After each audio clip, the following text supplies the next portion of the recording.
ladies and gentlemen, a very warm welcome to all of you to this highly anticipated thematic session on livestock and marine products accelerating the rural economy at World Food India 2025. India's livestock and marine sector is not just a source of nutrition but also a pillar of rural livelihood, contributing significantly to income generation, employment, and sustainable development. Today, we have with us an eminent panel of leaders and experts from the industry, research, and entrepreneurship who will share their insights on how this sector is shaping the future of our rural economy. To lead today's discussion, I am delighted to introduce our session moderator, Dr. Shirish Seth, Director at Alana Group. A huge round of applause. Dr. Shirish has been at the forefront of advancing India's livestock and marine industries, bringing deep expertise in strategy, innovation, and sustainable growth. We are honored to have him guide today's conversation. Joining him, we have an esteemed panel of speakers who will bring diverse perspectives from across the value chain. Dr. Amarpreet Singh Sindhu, AVP at BL Kamdhenu Farm Leads, who has been instrumental in advancing modern dairy practices and sustainable livestock management. Please join us on the dais. Mr. Abhishek Negi, founder of Egos, a pioneering agri-startup that has revolutionized India's egg supply chain, bringing innovation and farmer empowerment together. Mr. Amit Datta, Director, Agri-Food and Nutrition at Frost & Sullivan, who brings a global consulting perspective on market dynamics, opportunities, and challenges in this sector.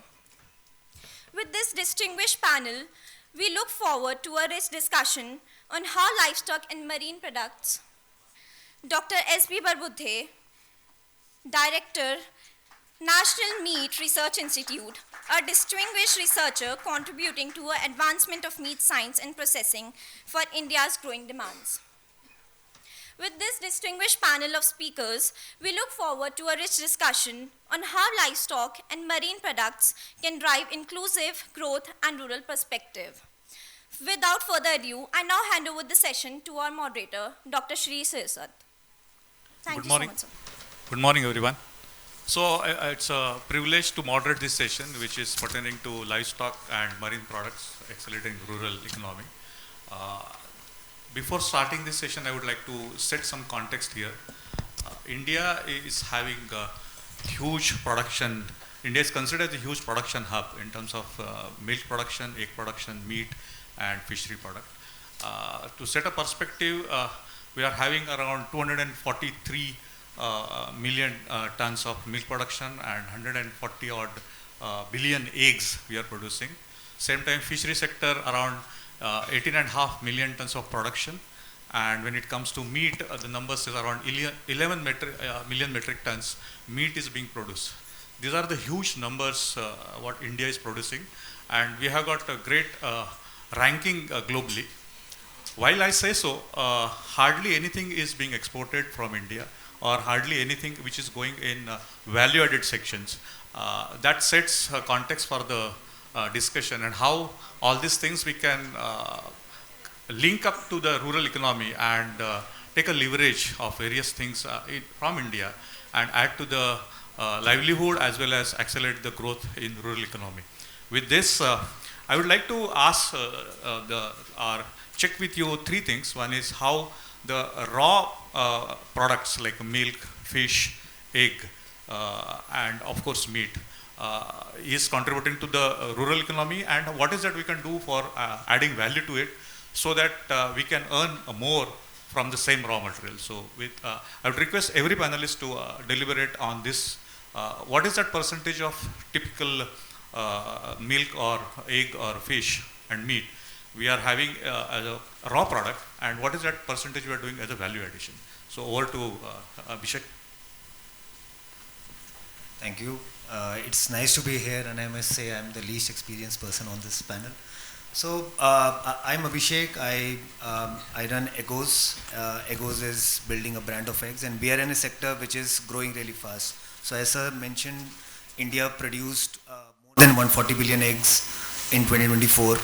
And for the previous decade, this number has been growing at a stable CAGR of 7%, which is huge relative to other countries, which are roughly 0.5, 1% or maximum 2%. Now, the key insight over here is that more than 95% of these eggs, even today, even in 2024, 2025, is still sold in loose format.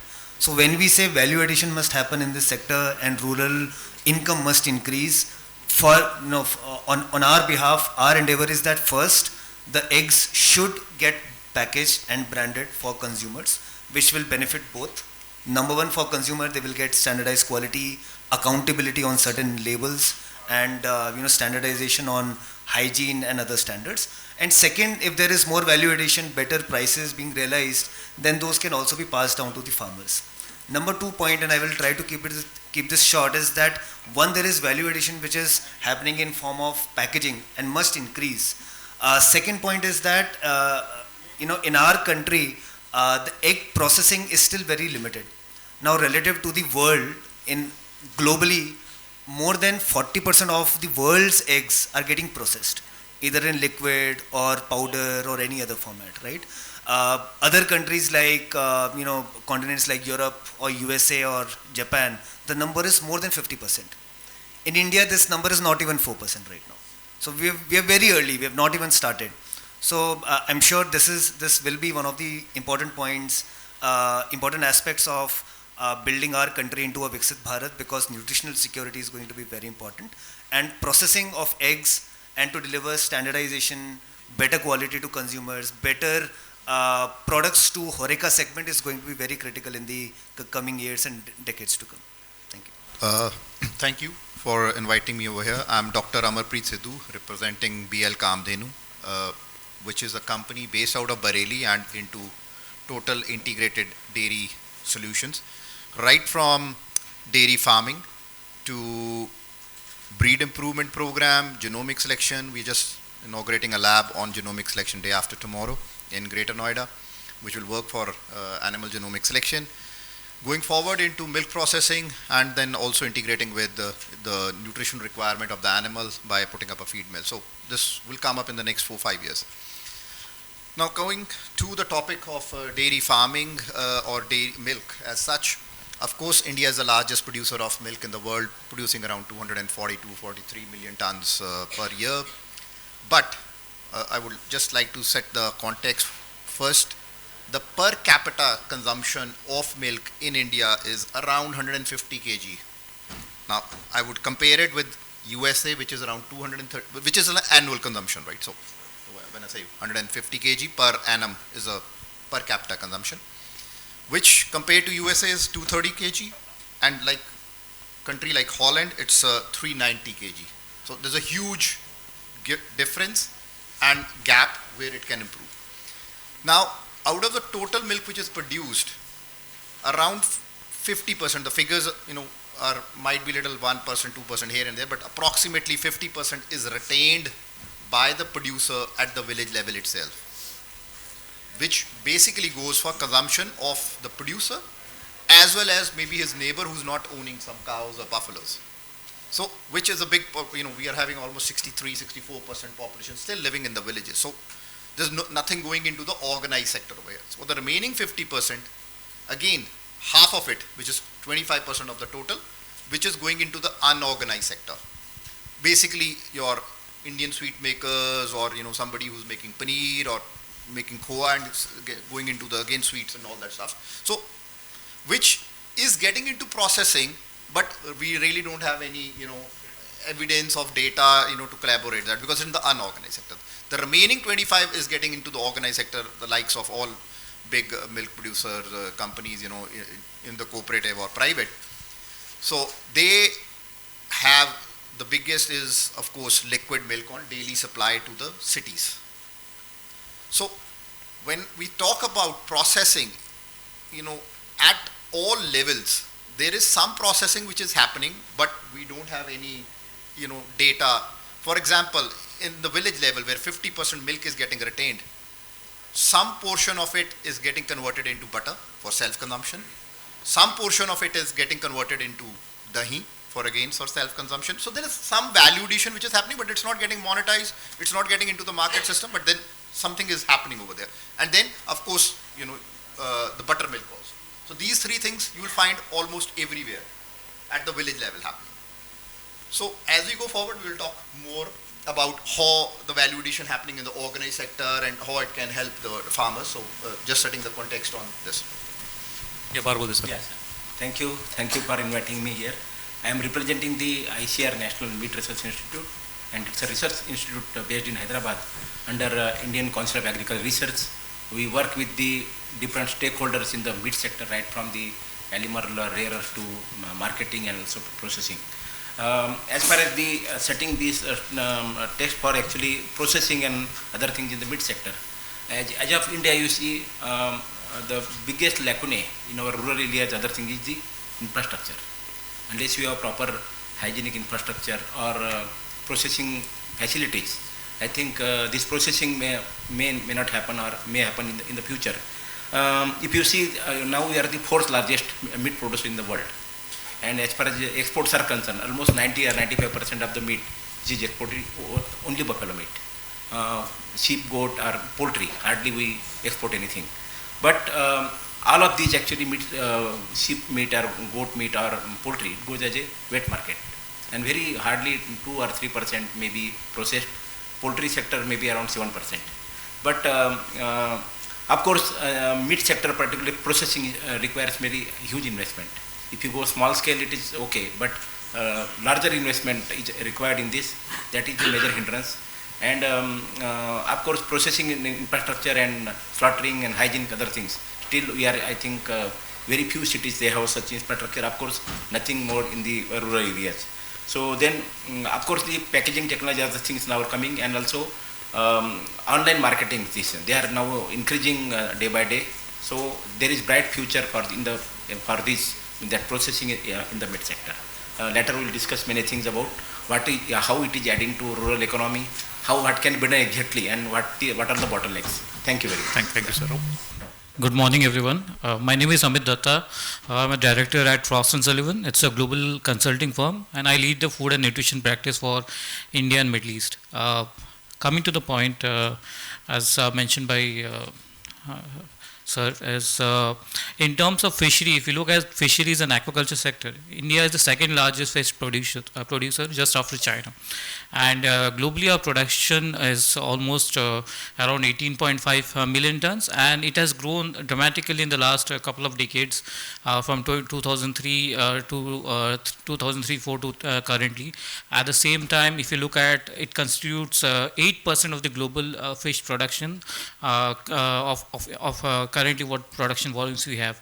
Now coming back to the point of processing levels, like now when we look at processing overall levels in India, even if you see the processed foods, India, we are around, might be 20% of our entire food and beverages would be processed, which is much lesser as compared to the leading economies. And similarly is the story in the fishery sector. It might be on the lower side. I cannot give the exact numbers, but should be somewhere around 10% would be the value addition, and this would also be the value addition. We can call it as a primary value addition. For example, we boast ourselves as one of the largest seafood exporters. Within seafood, I think most of the seafood are primarily processed, head-on shell-on shrimps, then headless shell-on shrimps. These are the kind of processing which we are doing. There is a limited high, I would say secondary value addition which we are doing, mostly because of the lot of challenges which we'll be discussing later on, and which as compared to the developed economies, that's where the dynamics are different. I think that's something which I wanted to highlight. And to look at the fisheries and aquaculture sector, India is uniquely placed because we have so much of inland fish production. Unlike many countries who have depended on marine and wild catch, we have that competency to grow much larger volumes of aquaculture, and we have smallholder farmers similar to how the agriculture sector is in India. So I think there is a huge amount of opportunities. How we leverage that, we have successfully been able to increase our export in seafoods, and similar stories needs to be converted might be in the fishery side, and the same time value-added products which will come in a later stage. Yeah. Thank you, panelists. See, basically, we all agree now that maximum production, though we are having huge numbers in terms of production of this protein base, if you want to consider India as a consumer, 1.4 billion people in India, and how are the cultural habits of the and eating style? We mostly prefer milk, raw milk. We mostly prefer eggs, which are also raw. Chicken and fish also we prefer raw, available at our plate. So, how those habits are giving you a challenge to go for a processed products, that is number one, and how other challenges you are facing in your sector for exports and taking it to the global platform. In terms of eggs, what are the challenges you are facing to convert this raw to value-added products? So I think in our sector, we are actually fortunate to be in a point of time where there is a protein wave which is happening not only in India but across the globe. So there is severely increased preference for functional foods, better protein, vitamins, in your food. So consumers want such products, and our hero product, egg, falls in between the Venn diagram of all of the requirements of a consumer. So we are also seeing that if educated the right way, consumers are willing to shift towards packaged products, packaged egg products, branded egg products, because number one, consumers want better quality, but they also want accountability. In our sector, where just when we started 8 years back, more than 97% of the eggs were sold in loose format. Now that number is 95, but it's still it's a huge delta. So consumers have shifted tremendously, especially in urban centers, but they are increasingly wanting better products and more standardized products at affordable cost. Number two, on processing and exports. So we are, as a country, while we are exporting egg powder and eggs to Middle East and Gulf areas, however, I feel that in India, with the right set of education, and adoption, especially in our HoReCa segment, our hotels, restaurants and catering segment, there is huge potential for processed egg products as well. Because this is a segment which is still reliant on using loose eggs, and generally loose eggs are random quality, non-standardized. You bring unhygienic trays, open trays in your standardized kitchens or cloud kitchens. So there, if you can take advantages of liquid eggs or egg powders and gain advantages of shelf life, lower wastage, using frozen cold supply chain, I think there is a lot of value addition which can happen, and there's a lot of scope which is yet untapped in India. That's what I wanted to ask, same question to all the panelists, that our Indian habits of consuming something and converting that raw form to a value added at home, how it is impacting value addition? Yeah, so going into the processing side or value addition, there are certain things which, we deem as acceptable in terms of value addition. There is some kind of, what you can call sentiment going on social media, especially, that whatever is processed is not very good. No, that doesn't work for anything, right? So when you say milk is processed, it's basically pasteurized. It's basically to improve its shelf life. It's basically to improve its, transmission, reduce the transmission of any microbes by milk. So it's something which is essential. Otherwise, it will not be possible for milk to be delivered from villages to the cities. So, and there's a huge population which is living in the cities. They have to have milk on a daily basis. So it comes processed, but which is very much required. Now, on the other side, we talk about value added. Now, there are certain things which I said earlier also, that it is already happening at the home level. In tier 2 cities or even tier 3 cities or villages for sure, there are two things which are always made at home. One is curd or dahi as we call it, and second is butter. And even lassi for that matter, wherever, urban areas don't really have much of a consumption of lassi or buttermilk. But then in village level, yes, there is a sizable consumption of in that format also. So then comes the next level of value addition, because if we talk about milk, it can be cut into, 4 or 5 different products. It has fat in it, it has got protein, within protein it has, whey protein, it has caseins, then it has got lactose, minerals, very high in calcium and phosphorus, some other minerals, and also, of course, vitamins. So you can make products by doing a lot of jugglery between the milk, the various components. So let's say when we talk about fat, we are making butter or ghee. They are primarily fat-based products, so which are getting made at home in a big way in tier 2 cities, in villages, in tier 3 cities. But yes, tier 1, it's there's no time for people to get into all those things, convenience also and affordability also. So they want to buy things directly from the same with the cultured products like yogurt. Not really, yogurt is a very small market, but I would say curd, which is the equivalent of yogurt, right? So we differentiate in different categories over here. So that is also being value added at the home in tier 2, 3 cities and villages, but in tier 1 consumption is going on. Now there's a very interesting case on consumption of fermented products. There's a place in Japan which is called as Okinawa, which is among the highest centurions in the world. Most densely populated centurions in the world are over there. And they also have the highest consumption of fermented milk products, which essentially is probiotics. Now, you see the strong correlation between probiotics and good health. So this is something which has to go forward as the consumption is going up. People are getting aware about it and they are adopting it. Then comes your paneer. Now that has become very infamous in the last couple of months. The FFSI study has said that almost 83% paneer has some adulteration in it in India. So basically when they're talking about that, paneer is all going from the unorganized sector into the horeca. A company, a big manufacturer who's packing paneer in a packet and putting it on the shelf life, he cannot afford to do any adulteration because his product is lying there for 15 days. He cannot afford to have his sample getting failed and get a reputation bad on on his brand name. So this happens in the unorganized sector, but yes, it gets a bad reputation for the whole category as a paneer. So there will be shift from paneer to cheese.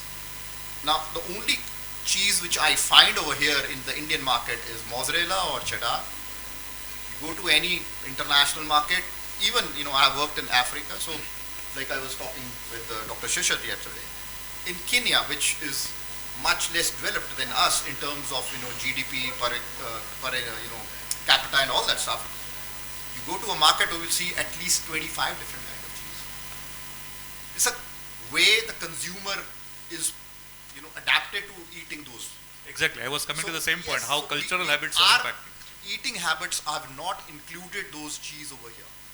So which is getting caught up in tier 1 cities. Slowly it will get percolated. It's a very high growth thing, but again the percentage of total milk going into cheese is very small out of the total milk, but this segment is growing very fast. But if you see the whole 1.4 billion population or 243 million tons of milk, even that small percentage is very big at the level. Then of course we have other niche products like A2 milk, organic milk. Of course they have their health benefits. So A2 has a better digestibility over A1. There's no doubt about it. So and they're getting good premium over there. And then a lot of farmers are doing direct selling into the cities. So that's a new thing which is coming up. So that's another way of not really value addition, but getting better remuneration for the producer, where he's doing packaging himself and selling in the nearby cities. And then the which is required in a big way, which also I will connect it with our export oriented, that we have to have antibiotic free milk. We have to have aflatoxin free milk. So these things which work on the quality parameters, right, are very important for us to become competitive in the export market. Of course, pricing is a big component over there. Our system of low production system, small farmer, small dairy holding, 2 to 5 animals, having less production, increases the cost of production. So when we go into the export market, we are not really competitive with other countries, especially like New Zealand or Australia, where they are having pasture-driven animals. The cost of production of milk is much lower, and they can sell at a cheaper rate in the international market with better quality controls over aflatoxin or antibiotics. So we have to work on that too, But on the other side, our production and demand is almost equal. We're going almost neck to neck. We have a little bit surplus. We're doing a little bit of export of ghee, which is again going into the Indian community, working as expats in various countries. But then it's a very, very small percentage. It doesn't really, have a huge impact on the milk industry. But as we go forward, yes, we would be milk surplus, and we have to be exporting. And of course, we can start with the neighboring countries and Southeast Asia, which is deficit in milk, and then of course West Africa is also deficit in milk in a big way. That would be a huge, and so is the case with West Asia. So those are areas, and West Asia has among the largest diaspora of Indian staying over there. You name a country, almost every country has 50% Indians. UAE, Saudi, Qatar, everywhere is almost 50% Indian community. So they know the Indian brands and they want the products coming from India. So there's a huge market which is there, but again we have to meet some quality standards which are required. Thanks, Dr. Saab. So when it comes to meat, we generally eat meat for the emotion. Basically, whenever from where you are buying meat, so typically we know from where my father was bringing meat, from where my grandfather was getting meat. From the same shop, blindly we go and get our meat at our home. So, Barbudi sir, we are looking at the numbers. When we are saying, say, 11 million metric tons meat is produced, around 1.2 million metric tons meat is exported. That is 100% almost like a buffalo meat. So, what is that? Packaging and processing is helping this meat industry for Indian consumption as well as exports for entire meat sector, be it mutton, be it lamb meat, be it chicken, or even for the buffalo. So how processing and packaging is helping and will help? Thanks. Of course, already you have mentioned that almost 100% or maybe 99% of the meat, buffalo meat particularly, is being exported. Very less the domestic consumption. And whatever you consume, domestic consumption is mainly mutton, or you get goat meat, that is chevan we call it scientifically, and also that poultry. And almost 50% of that production, what you have mentioned is 11 million metric ton. It's 50% is only from poultry sector, around 23% from buffalo, and rest others is actually pork and other things. As far as actually conversion from raw to process, what you have talked about, still Indian population, they are interested in getting the bird slaughter in front of them, are having the going market and getting the hot meat only. Now thanks to this online marketing, particularly some of the companies, unicorns coming in India, they are marketing chilled meat now, and that ecosystem is, I think, fast changing. Secondly, as far as the production and processing is concerned, actually product particularly, very two-tier cities you will not find any sausage or nuggets being sold in, even now metros, of course in restaurant days are sausages or nuggets or other products or bacon or salami, other products, but less up in the two-tier cities. So that's secondly, some product like specialty product like halim, we must have heard in Hyderabad during the Ramadan month, maybe business of 1,000 crores, but that is very rare actually. But indigenous products particularly, I will just must mention, like momos and other things, they are now available throughout India.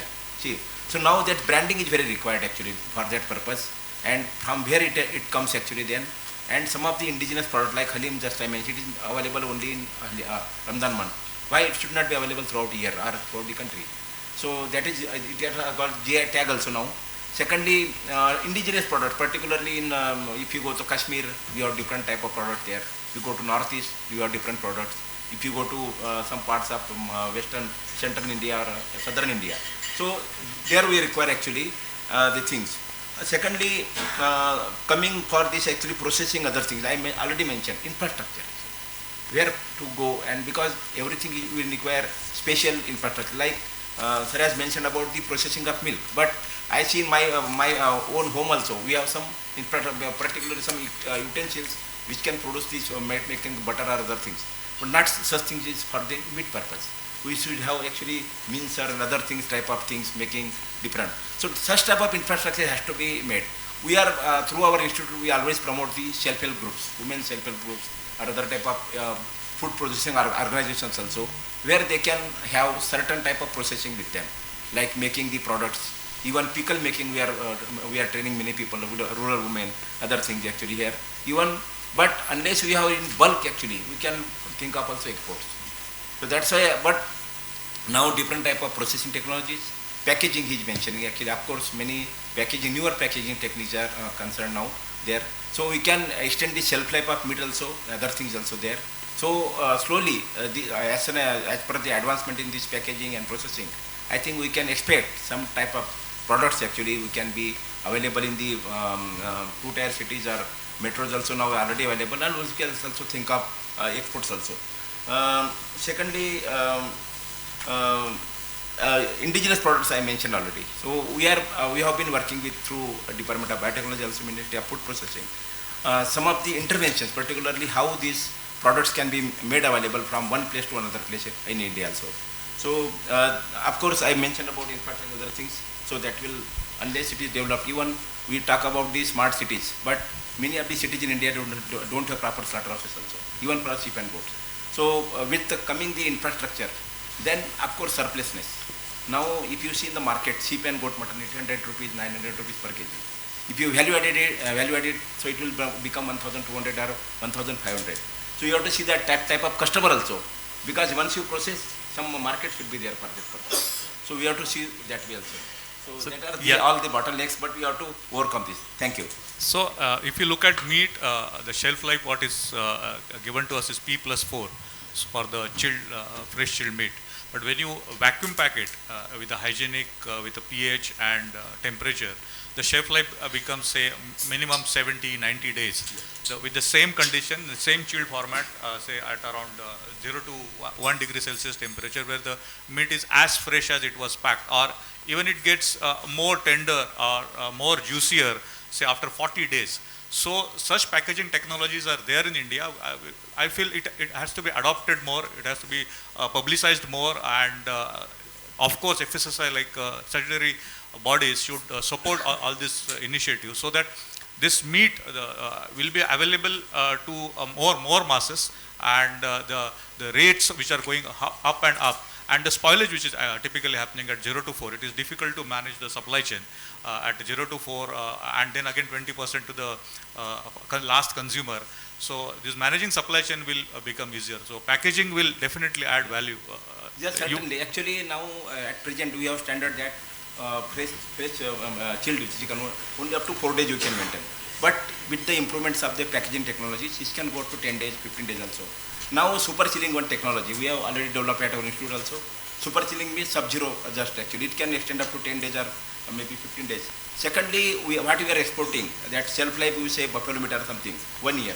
But now we are working, because all the advancement technologies, what can be done to go to 2 years also, or 3, maybe more than that also. So certainly we are working with FSSI and other organizations also, how this can be extended with the advancement in technologies. Yes, just to add for our guest here. So typically fresh meat is a shelf life is 0 to 4 at a chill temperature up to 4 degrees Celsius. Then there is when sir mentioned about 1 year of shelf life, we get it for the frozen product which are kept at less than minus 18 degrees Celsius. And in between the category comes as the vacuum packed chilled meat. There are special barrier bags which are used for this, and hygienic and pH controlled meat is processed in that. Processed means just packed. There is no chemicals are added to this entire processing. Just hygienically with the right chilling temperature, with the right bags, because bags are very critical, equipments are very critical, the shelf life can be extended. So those are the technologies which are happening in India. So I will come to Amit basically mostly how such type of packaging or processing can impact even for the fisheries. I think I'll also speak a bit about the consumption pattern. So we have seen, like as sir mentioned, post-COVID, there has been a huge spurt in the online consumption, right? So you speak about Licious or others. Earlier, the entire consumption was wet. But thanks to COVID, I would say thanks on a positive sense, not on the negative side. But there have been a lot of consumption, and people realize that it is as fresh as it is, right? When they consume fresh to home, Glaciers and multiple other brands. At the same time, and that's where I think we are reaching some level of consumption which is primary processed. Now, there are a lot of value addition is needed in the fisheries segment. Now, how it can go to the rural households and how they can be benefited, I'll come to it later. But for that to be done, I think a couple of critical points is the awareness level. Now, for fish is also considered as light protein as compared to meat or poultry. It also is full of omega 3, which is one of the critical nutritional ingredients going into a lot of even dietary supplements and all. So I think those are things the consumers needs to be aware of. That is from the when I'm speaking from the consumption point of view, from retail and the modern trade and all those aspects. Now there is huge basket, as Abhishek was mentioning, on the food service. Now, when we look at food service, why not start the consumption at the food service level? In food service, you have all these value-added formats, whether it's fillets and in prawns, you see many formats. So I think the food service penetration also will enable these kind of consumption. At the same time, I would say the amount of increase in the processing levels. Now, the critical aspect in India is which needs to be improved upon. Now, the government has done a lot of initiatives, which I think will come on later, which also helped in proliferating the value addition. For example, integrated cold chain scheme and everything is in terms of the infrastructure. Still, there are challenges existing in terms of, say, market access, price discovery mechanism, access to finance. Fisheries sector and aquaculture sector is not something which is very considered from the banking aspect as a very risk-free. Obviously, and that's where I think a lot of challenges sometimes comes from bankers of funding the small and medium and small-scale farmers. Then the quality of hatcheries, brood stock, I think this is more coming from the backward integration point of view. Feed, if you look at the feed, that is something which in India is not very much focused on the amount of feed, the quality of feed which is being given to the fish and the aquaculture. And the last point is on the I think sustainable practices, best practices in the growing of these crops or species, which is being done not only in the developed economies, even if you look at the Asia Pacific countries like China, Vietnam and others. I think that has populated to a certain extent, not that the extent where it is in the European countries. I think those are the aspects where much more emphasis needs to be put in. Great. So just wanted to ask Abhishek this, our eating habits are also not, we need a lot of education the way we eat. So when you look at eggs, so dirty eggs or the production date is 0 and I'm eating at 9th day, 10th day, and typically we don't get fresh eggs on your table. Same is the case of milk, we hardly get, because in tier 1, tier 2 cities you get processed or pasteurized milk. Same is the meat, the way it is cut at the butcher's place. So you name the bacteria is available in your meat, the way he is cutting and packing the meat. Same is the case of fish. So what is that education, or what is that as an industry we can add this education to our consumers so that they know what they are consuming and how they can now look at the so-called processed but hygienic product. So coming to eggs. So in the case of eggs, majority of the eggs are sold in loose, and typically loose eggs would be 10 to 15 days by the time they will reach the retail counters. Now it could be better in some places, could be worse in some places as well, but in our research we've seen 10 to 15 days. Now the consequence of that is that the eggs which are reaching are not fresh. They are being transported in ambient supply chain. We don't use cold in India, and there is nutritional loss. There is infestation of salmonella and other bacteria. It is highly possible. However, for the consumer who is buying from a retail store in trays, in their perception, if the egg has been delivered on the same day or the previous day, the eggs are fresh as per the the retailer who is selling those stock. So the consumer also, it's a very low involvement category. For a consumer, an egg is an egg. Nothing beyond it. They are not thinking beyond it. As far as the larger statistics of the consumers go, so this is it is a kind of problem statement which is there. Consumers are not aware about the stats. They have accepted that eggs are supposed to smell. Eggs are supposed to be dirty. They have accepted that eggs are, break them open. Eggs are supposed to have runny yolk, runny albumin. All of this has been accepted because there were no better options for the consumers so far. Now, when we are in this phase of educating the consumer and shifting the industry from unorganized to organized, we will just have to go through that grind of consumer awareness and education, one consumer at a time. It has happened in all the categories before. It has happened in dairy, where especially in the 80s and 90s there was massive campaign around pasteurized milk. It has happened in even say more staple products like pulses and atta and rice, where the campaign was around seal pack, no adulteration. So it is just, for us, it's the time for eggs, and we are focused on eggs, that we will have to go through that exercise of educating the consumer and giving them a quality which is which is distinctly differentiated from the loose eggs. So in our case, we are trying to deliver eggs that will be fresh 1 to 2 days to retail counters, from chicken lay to counter 1 to 2 days. Eggs won't smell. Eggs will have gel-like plump yolk, orange yolk. Will be graded, clean in packed boxes. If you have a complaint, call us, complain directly. So there's accountability which has been built, and it's not only Egos. There are many other players who are trying to educate consumers. And I feel that the industry is so large. We are producing and consuming close to 38 to 40 crore eggs on a daily basis in India, which is growing tremendously fast. So it will take collective effort, not only from marketeers and brands like us, but it will also take collective effort from regulators, FSI, and other bodies who need to educate increasingly.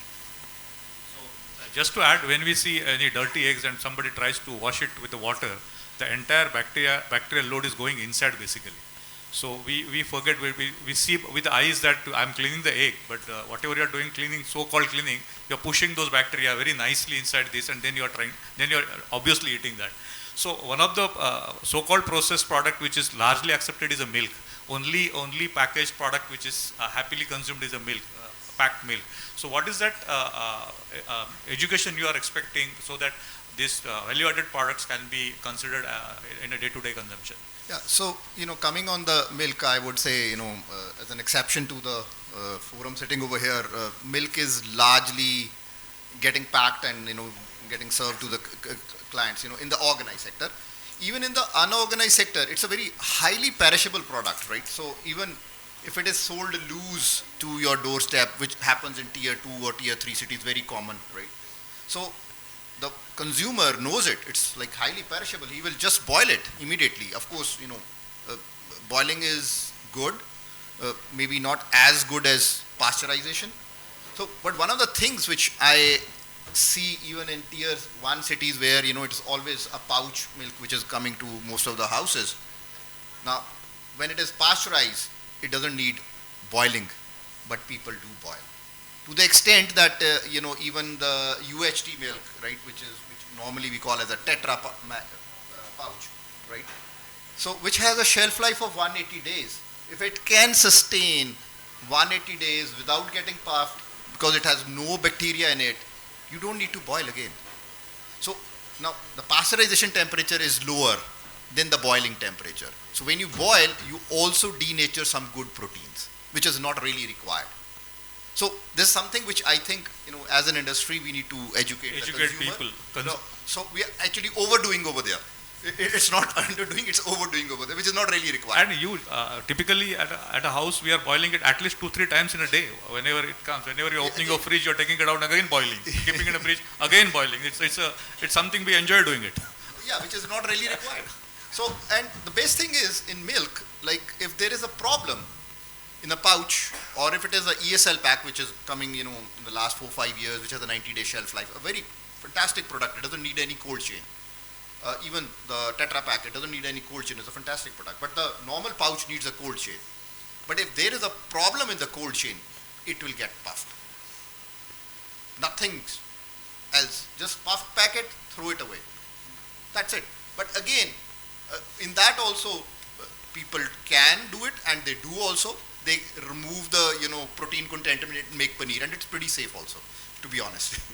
In the puff pack also you can do that, and people do it. Even in the home, if the milk is going bad, people try to salvage it. Spoiled on boiling, you extract the paneer content out of it, the protein content. So that's happened over here. So we don't have that challenge over here. So it is pretty much, I would say, clean or hygienic to the consumer level. So, but yeah, a lot of education is required to the way we eat. When you don't need to overdo it. Overdo it. That, exactly. When it comes to meat, Barbade sir, you will agree that the way typically we eat raw meat is having loads of bacteria. Loads of bacteria. You just when we are processing in a processed factories, we take 100% care of the contact surfaces, the knife, the sterilization, everything is taken care because that product has to sustain the shelf life. But when it comes to the fresh meat, we don't even look at the way it is slaughtered, the way it is killed, the way it is processed, cut, packed. So that a lot of education is required. What do you want to say, Barbade sir, on this? Certainly. Actually, as far as our practices are concerned in eating meat, actually, many of you may not be aware. Actually, we slaughtered any bird or any maybe sheep, goat or something, we bring the meat. But actually, it is I can say it is a technically flesh. Scientifically, whenever we slaughter any bird or any animal, the meat has to be first chilled actually, which is called aging. Maybe for poultry from maybe 5 to 6 hours, or sheep and goat meat maybe for 8 to 10 hours. Then actually their tenderness and juiciness increases. That is the conversion of the meat muscle to meat. That is what exactly technically we call it.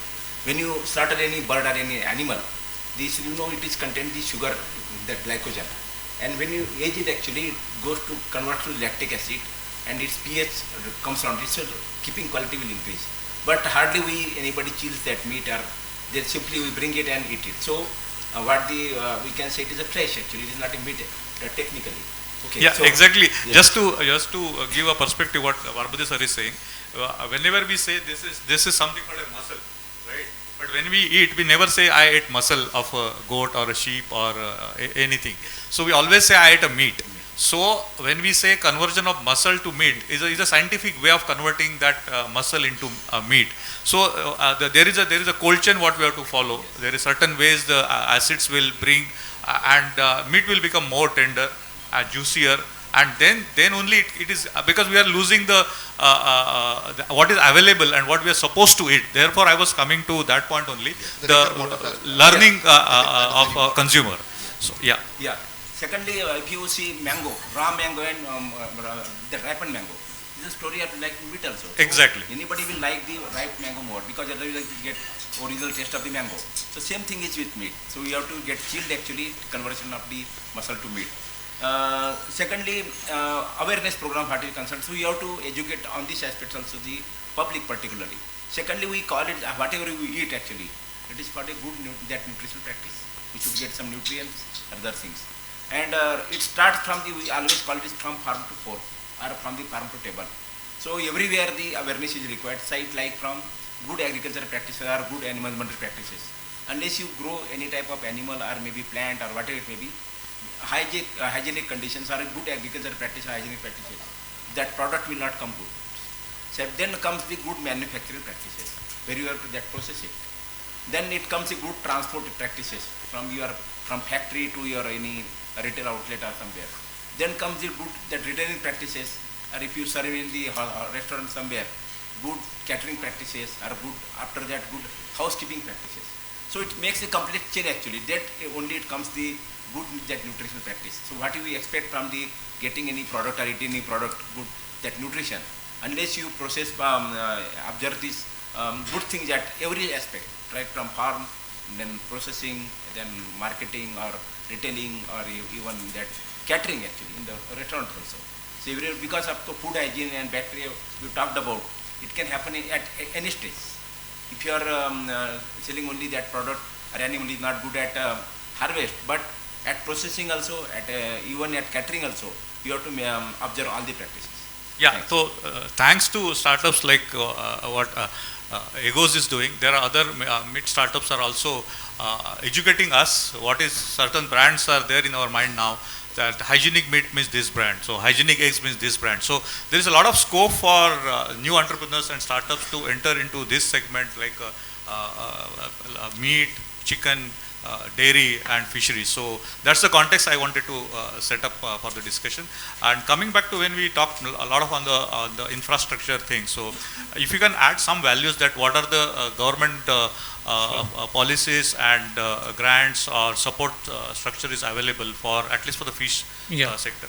So I think in 2018-19 government launched the Fisheries Infrastructure Development Fund, and basically afterwards we also integrated with the Pradhan Mantri Matsya Sampada Yojana, and under that there was an allocation of more than around I think 7,000 odd crores, and of that 5,000 odd crores have already been disbursed, and the usages have gone into fishing harbors, ice, as you were mentioning, cold storages, ice plants and cold stores, modernization of fish markets, because currently most of the markets are wet markets, then retail fish markets, also farmer fishing, like fish farmer producer organization. There has been impetus given in the FPOs since the government has came in, and a lot of impetus are also given in fishing farmer producer organization.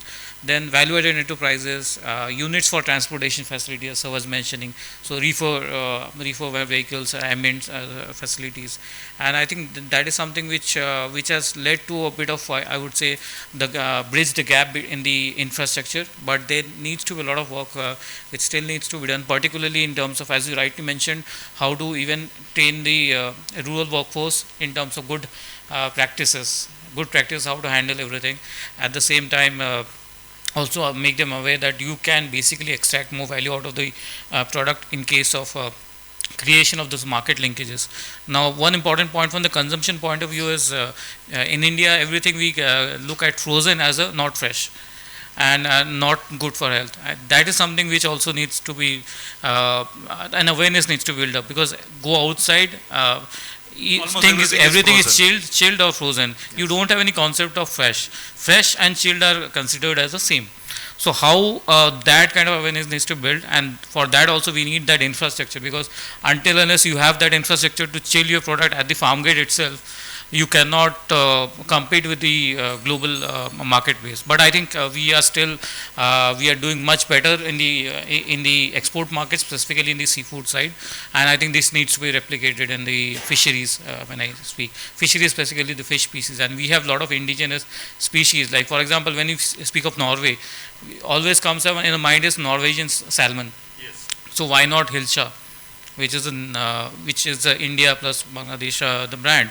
So why not tilapia or these kind of brands? We also need to have that kind of brand which is recognized globally.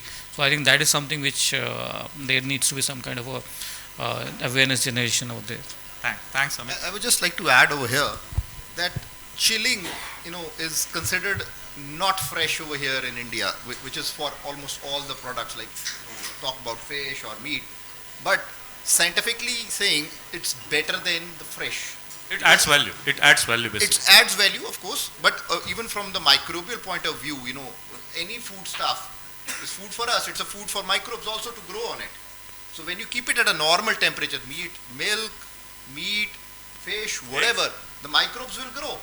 And the only way, unless you don't process it or cook it, it's to reduce the temperature so the microbes don't grow further. So that's better. So there is a lot of effort which should be done in for all the food sector, that from the government side or all players which are into that chilled is better than fresh for sure. Super. So now we are almost setting the context. What is that required? And if four of them are competing with the perishability, I'll say fish is the most perishable product, even competing with milk. So infrastructurally we need, and which you feel, Abhishek, that government policies can help this sector and even your sector, individual sectors, to support rural economy. So there is something called production centers like eggs, cows, and sheep and goat and fish. So how government policies can help to build upon and support the rural economy? So, see, for many years and even today, government has been very proactive in increasing egg production in India. And I would even say that this has been a stimulus to the growth rate we are seeing in the overall growth of eggs in India. So government has been very active, and it's not only NABARD, there's various state governments who are giving subsidies and opening new farms and all of that. I think where there are subsidies and interest subvention schemes, when it comes to processing or say better realization for farmers who are actually located at rural, we may have to look at the problem statement from the front end. If there can be better rate realization, number two, and if there can be better storage and processing of eggs on the front end, then farmers can get better rates. And second, they can also get stabilization in rates. Now in India, we follow a benchmark of commodity rates in eggs. It typically will differ city by city, region by region. But in a year, it will go from 3.5 rupees an egg to 6.5 rupees an egg. So almost it will fluctuate by 80-100% in a year. Now for a farmer, it becomes very painful because in leaner season like Q1, which is summers, or festive season, Shraddh, Navratra, all of that, there is the demand will significantly drop, but the rates will also significantly drop. But since we don't have any processing of eggs or very widespread cold storages of eggs, and there are cold storages of eggs are increasing now, the farmer will have to sell them on spot prices. So they will always see their P&L from the point of view of annual averages, that okay, I'll make money during winters when the rates are high. I'll try to save my cost during summers and festive season when the rates are low. But if we consider a situation that there is more demand in the market for packaged goods, for better branded table egg products, then definitely over a period of time the farmers will get better realization. But number two, if government can step in and say FSI can step in and say that let's try to regulate the usage of eggs and pasteurized eggs in Horeca segment. And it's not new. It has happened in all of the developed countries like Japan, Middle East, EU, USA, where decades back government stepped in and said that in Horeca you will have to use pasteurized liquid eggs. That's the law now. And it converted the entire industry. Everyone came together, and now the industry is how we see it today. So I think if that happens, then it will create a pull in among all entrepreneurs to come in and say that okay, this is a market which is being created due to policy. It will also encourage the policy makers and government to issue the right subsidy schemes and right promotional schemes over here, so that new entrepreneurs can come in and set up these plants. And obviously it will give boost to all of the marketers and businesses in between who are doing all of these linkages to Horeca. Now for the end consumer like Horeca, it's a double win. Costs remain more or less the same, but your wastages go tremendously down. Your product quality improves. Your your ease of operation in your kitchen improves because you're using a standardized liquid eggs or powder eggs, so on and so forth. So it's the problem is kind of that we have been boosting backend, we have been boosting production, which has really worked for us. But if we start looking at it from the demand side of things, I think it will percolate back, and the rural economy will grow, and the farmer will get better realization further out. Dr. Saab, there are a lot of schemes, and government is very keenly looking at dairy sector. So what is that still we can do to uplift the rural economy from the dairy sector point of view? Yeah, so I would say the dairy sector is, I think, pretty fortunate. Blessed. We have definitely a lot of support from the government in terms of various schemes like the Rashtriya Gokul Mission, and even in the processing side, we have more processing capacity than what is actually been received in the various milk processing units across India. And but yes, there are two things which impact the producers' income. One is the milk is having its seasonal high and low season, right? So especially in Maharashtra, we see that in the flush season, the milk prices drop down to like 24, 25 or 28, right? and in the lean season they go up to 42, 43. So where the farmer get impacted, and of course where there's a huge processing industry, they collect the milk in the lean season, they make powder or other products with having more shelf life, and that goes into the market in the lean season also. So that is from the processing side is enough there, but from producer side, what is required to increase its income, I would say is, we need to work on breed improvement, increase its production capacity, increase the, food conversion ratio of the animals so that they are able to produce more milk with eating less, the way it has happened in the, chicken industry in a big way, right? There's a big improvement in the last 20 years. Of course, there is improvement in the dairy side, but we still, are not matching up to what is happening at a global level. So, as us, as a company, we are also getting into genomics to improve it. But then again, the government is also trying to, push this by introducing new technologies like IVF and, huge infrastructure. You were mentioning yesterday the Gir which has gone from India to Brazil.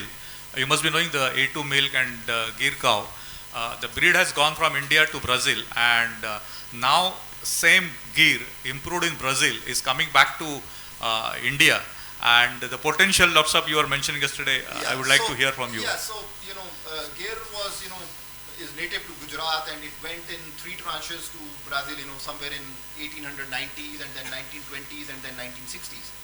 But over the years, they have done such fantastic breed improvement program that today, the best Gir in Brazil in the last competition, which they have it every May, the one which got the first prize was producing 86 liters in a day.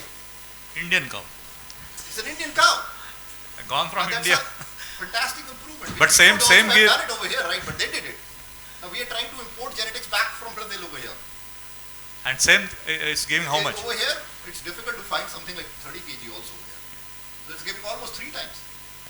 So that's the way policies and support that's can. where we have, the government has to do work on genomic selection or breed improvement programs, IVF and all those things which can help. Now, when we talk a cow, it will eat a particular X amount of food for maintaining the body, and the rest is going for, production of milk. So if the same cow produces 2x of milk, it will not eat 2x. Your feed conversion ratio changes, your cost of producing milk changes dramatically. So this is where a lot of intervention is required. Super. So when it comes to Barbade sir about meat, I'll just tell you when it comes to Australia, we typically understand a lot of lamb meat or mutton is coming from Australia. So Australia is known for lamb meat.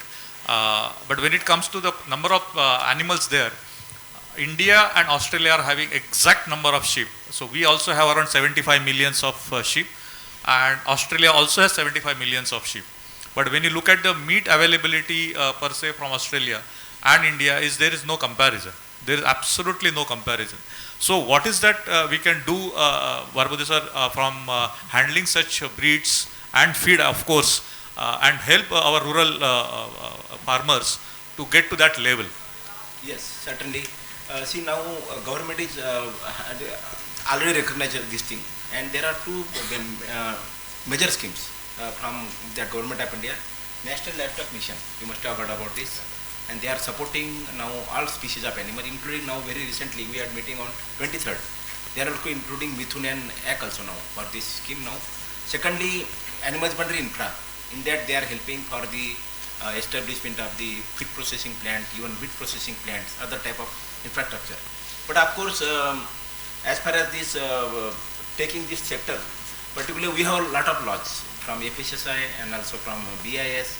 There are standards for this banning the roadside slaughtering. I think that is one of the issue actually. When it will, I will be happiest person as a director of meat when the roadside slaughtering stops. That is one, because we don't have infrastructure, proper infrastructure in towns actually. Secondly, slaughter policies. Every state, this is a state subject we call it. In every state have their different type of slaughter policies. If you consider buffalo, some states they never mention about the male buffalo calves or the age of slaughter, other things, every different actually. That hinders the actually taking this miss further. Secondly, again we call it actually livestock sector itself is a byproduct of agriculture industry, agriculture sector. And I must say, sir, if to be dairy sector more sustainable, meat sector has to grow. unless the meat sector grows, so actually this dairy sector will not, because all unproductive animals, other things we are taking for that salvaging. But we need certain policies for this.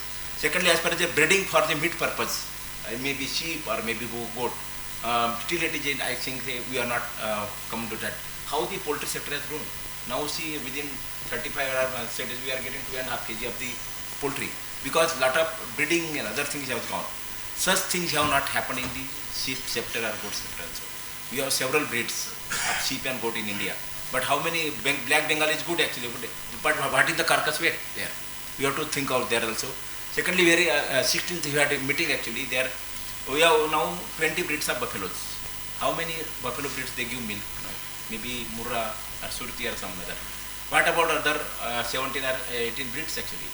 So there are breeds now we are recognizing, but their potential, but as a meat animal actually, not has been explored. Secondly, what are their values actually, nutrition values, other things. This is also not been done. So we need actually more, but now government is giving lot of focusing on this. And a new scheme may also come on this, how to promote this actually buffalo breeds, which are not fit for actually, are not giving the ample milk actually as a brand. Thank you. So let us work towards that actually. I think if you work on this aspect, we can double from now around 40,000 crores what we export the meat, buffalo meat particularly. It can go 50,000 crores or 60,000 within no time. Thank you. So, wonderful session. I will everybody expressed nicely on how, where are we as it is scenario, and how the value addition or supports or infrastructure or government schemes can help rural economy. Any questions? I would like to take quick questions because we are running out of time. Anybody wants to ask anything, would love to hear.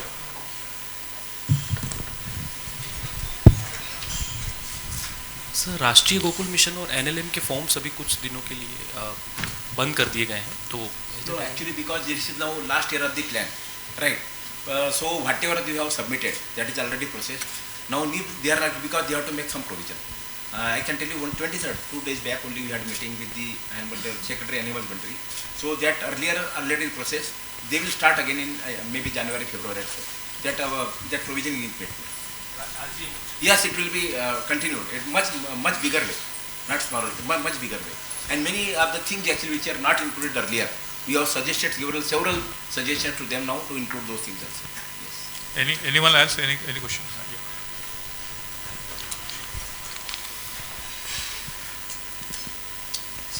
We'll take maximum 1 or 2 questions more.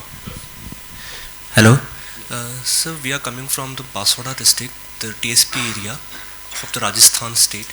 Sir, हम जब वहाँ पर जो NLM और राष्ट्रीय Gokul mission के बारे में जब हम वहाँ पर जाते थे, देन वी द कॉलर्स कि आपको जो सब्सिडीज़ वगैरह जो प्रोवाइड हो रही है उसके अंदर से काफ़ी ज़्यादा इश्यूज़ आ रहे थे. दैन जब भी हम उसके अप्लाई करते हैं तो जो फार्मर्स होते हैं जिनको हम इंकरेज करना चाहते हैं ना, you have to apply on this, the schemes are good for you, but उनको अभी भी उस चीज़ के बारे में नॉलेज नहीं है. उसके बारे में से कुछ करना चाहिए. एक्चुअली ये जो स्कीम्स है, जब एनएलएम की बात की आपने या इंफ्रा, ये जो स्टेट डिपार्टमेंट होता है एनिमल हस्बेंड्री का, उसके थ्रू बनाई जाती है. और जो ब्लॉक लेवल पे जो एक्सटेंशन ऑफिसर है वो भी आपको हेल्प कर सकते हैं इसमें. इसलिए आपने क्या, आपको डिस्ट्रिक्ट लेवल पे जाने की जरूरत नहीं. जो ब्लॉक लेवल पे वेटरनरी एक्सटेंशन ऑफिसर होता है, बाकी होता है, उससे आप बात करिए, आपको सभी मिल जाएगा. और वो ऑनलाइन अप्लाई करना पड़ता है, और ऑनलाइन अप्लाई करने का एक महीने के अंदर उसको रिप्लाई देना बहुत ज़रूरी है.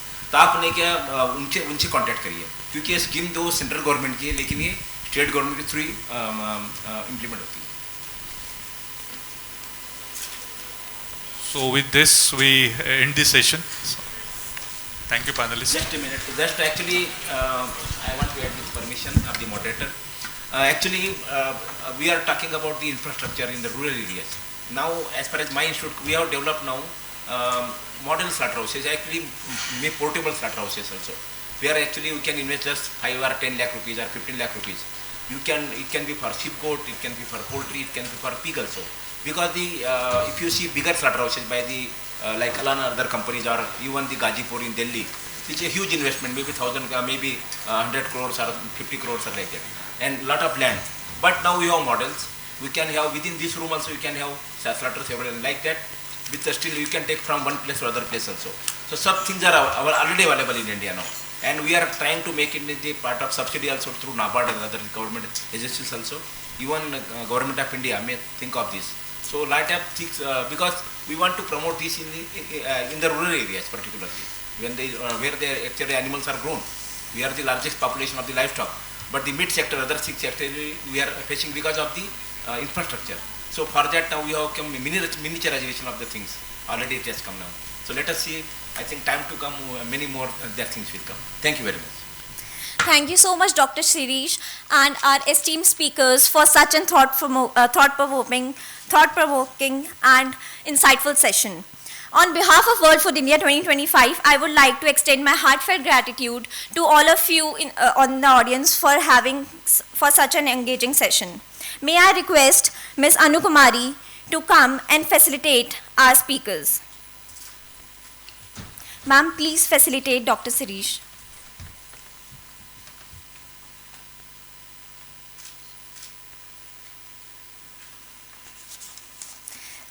Ma'am, please facilitate Mr. Abhishek Negi, sir.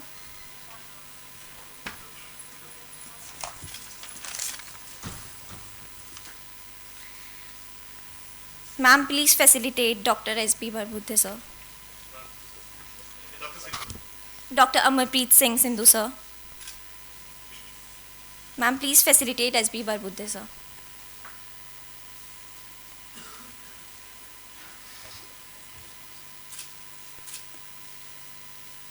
Ma'am, please facilitate Amit Datta, sir.